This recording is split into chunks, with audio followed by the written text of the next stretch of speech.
Hello friends, তোমরা সবাই কেমন আছো? আজকে একটা লং ভিডিও শেয়ার করব তোমাদের সাথে। আজকে ছিলাম একটু মায়াপুর ঘুরতে, তো কি করলাম সারাদিন, কিভাবে গেলাম সেগুলোই তোমাদের সাথে শেয়ার করব। তো বাড়ি থেকে সকাল সকাল বেরিয়ে স্টেশনে গিয়ে টিকিট কেটে স্টেশনে একটু তাড়াতাড়ি পৌঁছে গেছিলাম, মানে বেশিক্ষণ না, 5 মিনিট মতো আগে, ট্রেন তখনও আসেনি। তারপরে ট্রেন আসার পরে ট্রেনে করে আমরা কৃষ্ণনগর চলে গেলাম, যেহেতু আমাদের বাড়ি রানাঘাট। তো সেখান থেকে কৃষ্ণনগর হয়ে যেতেই আমাদের সুবিধা হয়। তো কৃষ্ণনগর থেকে তারপরে চলে গেলাম অটো স্ট্যান্ডের দিকে। এবার অটোতে অনেকক্ষণ বসিয়ে রেখেছিল আমাদের, যেহেতু ওদের সমস্ত প্যাসেঞ্জার ফুল না হলে পরে ওরা ছাড়বে না গাড়ি, একজন হলেও ওরা বসে থাকে।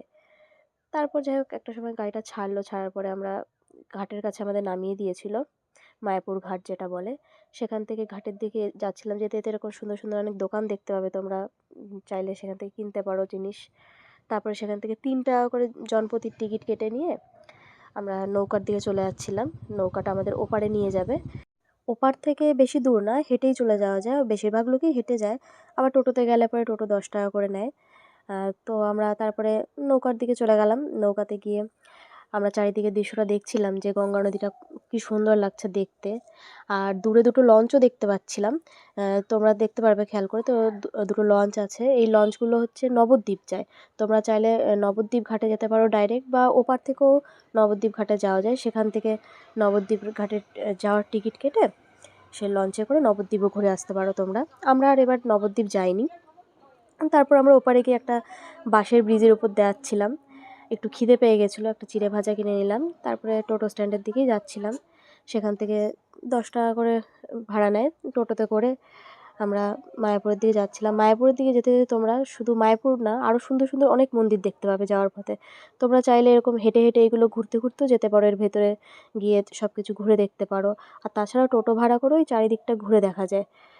আরও অনেক জায়গা আছে, চৈতন্যদেবের মাসির বাড়ি, যেখানে অনেক সুন্দর সুন্দর মাছ আছে, এরকম অনেক জায়গা আছে যেগুলো তোমরা টোটো ভাড়া করে ঘুরে দেখতে পারো। তো আমরা এই সুন্দর সুন্দর মন্দিরগুলো দেখতে দেখতেই পৌঁছে যাচ্ছিলাম। আর একটু পরে দূর থেকে দেখা যাচ্ছিল মন্দিরটা, দেখে খুব এক্সাইটেড লাগছিল যে কখন পৌঁছাবো। এত সুন্দর মন্দির, পৃথিবীর সবথেকে বড় মন্দিরটা তৈরি হচ্ছে। তো আমরা তারপরে পৌঁছে গেছিলাম সেখানে। পৌঁছে গিয়ে ভেতরেই তোমরা দেখতে পাবে যে মেইন গেটটা, মেইন গেটের পাশেই অনেক কটা টিকিট কাউন্টার আছে, মানে কুপন, খাবারের কুপন দেওয়া হয় এখান থেকে।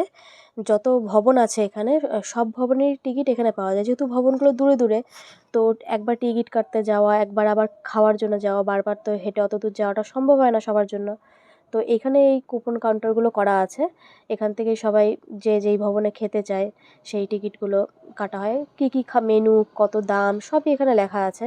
তোমরা আসলে পরে তোমরা এখানে দেখে টিকিট কেটে নিতে পারো। তারপরে এই চারিপাশ দিয়ে ভেতরে এরকম অনেক দোকান আছে, বাইরেও দোকান আছে প্রচুর। তোমরা ফেরার সময় শপিং করতে পারো। আর ভেতরে এরকম প্রচুর দোকান রয়েছে সুন্দর। আর এই যে নতুন মন্দিরটার পাশে এই পার্কটা করা হয়েছে এখন নতুন, এই পার্কটাও খুব সুন্দর লাগে। এখান থেকে সামনে একটা ঝিল টাইপসের রয়েছে, চারিদিকটা সুন্দর দেখা যায়। তো ঘুরে ঘুরে দেখছিলাম আমরা এগুলো সব। আর এই যে আমারও ব্যাগটা একটু ক্যারি করছিল, কষ্ট হয়ে যায় বলে। এই মন্দিরটা অনেক পুরনো মন্দির, মন্দিরটা খুবই সুন্দর দেখতে। তাই তোমাদের জন্য ভিডিও করছিলাম, তোমাদেরকে দেখাবো বলে যে কত সুন্দর লাগছে জিনিসগুলো। আমরাও চারিদিকটা সুন্দর ঘুরে ঘুরে দেখছিলাম। অনেকটা জায়গা মায়াপুরে, হেঁটে হেঁটে ঘোরা সত্যিই পা ব্যথা হয়ে যায়, কিন্তু সেটাই আনন্দ। তারপরে এই যে মন্দিরটা দেখতে পাচ্ছ, এখানে আরতি হয়। সব মন্দিরেই ঢোকার জন্য ফোন রেখে ব্যাগটা অ্যালাউ করে, ব্যাগটা কোনো প্রবলেম না, কিন্তু ফোনটা, জুতোটা রেখে যেতে, জুতোর জন্য কোনো টাকা নেয় না, ব্যাগের জন্য টাকা নেয়। তারপর আমরা 12টা থেকে আরতি হয়, ভোগ আরতি, সেই আরতি দেখে আমরা, একটার সময় শেষ হয়। তারপরে আমরা 1:30টার দিকে আমাদের কুপন ছিল খাওয়ার, গদা ভবনে, সেদিকে আমরা গেছিলাম। তো আমরা তো ঠিক সময় পৌঁছেছিলাম, তাও দেখি মানুষ আগে থেকে লাইন দিয়ে রয়েছে, প্রচুর লাইন পড়েছিল।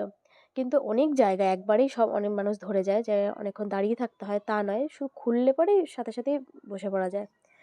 আর মেনুতে তো তোমরা দেখলে কি কি ছিল, একটা ফুলকপির রসা, পনির দিয়ে কাবলি ছোলা দিয়ে তরকারি, পায়েস, ভাত, ভেজ ডাল, তারপরে একটা পকোড়া, এসব নানান রকম জিনিস ছিল। তারপরে খেয়ে দেয়ে আমরা ওখান থেকে বেরিয়ে এবার গেছিলাম ওই আরতি হয় যে এই মন্দিরটা, তার পেছন দিকেও একটা সুন্দর পার্ক টাইপসের রয়েছে, ঘোরার জায়গা। ওখানে মানুষ বসে থাকে, অনেকে বসে টুকটাক খাবার খায়। তো সেই জায়গাগুলো ঘুরছিলাম। আর এই যে সুন্দর জায়গাটা দেখতে পাচ্ছ, এখানে মাছ, কচ্ছপ, অনেক কিছু রয়েছে, সেইগুলোরও ভিডিও করছিলাম আমি। তারপর একটু ঘুরতে, ঘুরতে ভাবছিলাম এবার একটু গোশালার দিকে যাব। তো যেখান থেকে টোটো ধরতে হয় ওদিকে যেতে, যেতে এরকম দেখলাম পাশে অনেক সুন্দর ফুল হয়ে রয়েছে গোলাপি কালারের। তো আমাকে একটা ফুল তুলে দিলেন তিনি। তারপর ওই যেখানে ফুল হয়েছিল সেখানেই পদ্মর জায়গাটা দেখলাম যে কত পদ্ম গাছ হয়ে রয়েছে। ফুল ছিল না, একটা কড়ি দেখেছিলাম, তেমন ফুল ছিল না। তারপর কিছুক্ষণ দাঁড়িয়ে থাকার পর একটা টোটো পেয়ে গেলাম আমরা, ৳১৫ করে ভাড়া নিল। সেই টোটোতে করে আমরা গোশালায় পৌঁছে গেলাম। এখানের গরুগুলো, এত গরু আর এত বড় বড় শিং, আর সবাই গরুগুলোকে আদর করছিল। গরুগুলো যেন আদর খাওয়ার জন্যই বসে রয়েছে, মাথা আগিয়ে দিচ্ছে যে আদর করার জন্য। সবাই আদর করছিল, আমার একটু ভয় লাগছিল, কিন্তু যাই হোক পরে গিয়ে করেছিলাম শেষমেশ সাহস করে। সবাই সুন্দর গরুগুলোকে আদর করছিল, গরুগুলোও মাথায় গিয়ে দিচ্ছিল আদর খাওয়ার জন্য। আর এখানে খাবারও কিনতে পাওয়া যায় গরুকে খাওয়ানোর জন্য, নিজে থেকে কোনো খাবার খাওয়ানো যায় না, এখান থেকে কিনে তারপর খাওয়াতে হয়। আর তাছাড়াও এমনি তো সবাই এত বড় বড় গরু, এত গরু দেখার জন্যই আসে। গরু তো সব জায়গায় দেখা যায় গ্রাম এলাকায়, কিন্তু এরকম শান্ত এত বড় বড় শিংওয়ালা গরু, এই যে গরুটাকে দেখো যেন পোজ দিয়েই রয়েছে, আসো আমার ছবি তোলো। আর এই গরুগুলোকে তো ষাঁড়, অ্যাকচুয়ালি গরু নয় এগুলো, সেই খেলা হয় ষাঁড়ের, ষাঁড়টাকে ছেড়ে দেয় লাল কাপড় দেখিয়ে ছুটে যায়, যেন সেরকম মনে হচ্ছিল। আর এই নিচেই মানে দোতলার দিকটাতেই গরুগুলো রাখা হয়, আর নিচে এরকম জায়গা আছে যেখানে অরিজিনাল ঘি, দই, ক্ষীর এগুলো পাওয়া যায়। এখান থেকে তোমরা কিনে খেতে পারো, খুব একটা বেশি দাম নয়। তারপর আমরা খেয়ে-টেয়ে আসার সময় আর টোটো পাইনি, যেহেতু টোটো পুরো ফুল না হলে ছাড়বে না, বসিয়ে রাখবে, এদিকে আমাদের বাড়িও আসতে হবে। তাই আমরা ভাবলাম হেঁটেই চলে যাই। বেশ খানিকটা রাস্তা, তবে হেঁটে আসা যায়, আমরা হেঁটেই চলে এসেছিলাম আসার সময়। তারপরে এই দোকানগুলো দেখতে দেখতে কিছু কেনা যায় কিনা সেরকম দেখতে দেখতে বাড়ির দিকে এগোচ্ছিলাম। যেতে যেতে একটা আখের রসের দোকান দেখে আখের রস খেতে ইচ্ছা করলো একটু। আখের রস খেয়ে বাড়ির দিকে রওনা দিলাম। আবার সেমভাবেই নৌকার টিকিট কেটে অটো ধরে বাড়ি চলে আসলাম। তো জানিও আজকের ভিডিওটা তোমাদের কেমন লাগলো, আর ভালো লাগলে অবশ্যই লাইক, কমেন্ট, শেয়ার আর সাবস্ক্রাইব তো করবেই, আর কমেন্ট করবে অবশ্যই।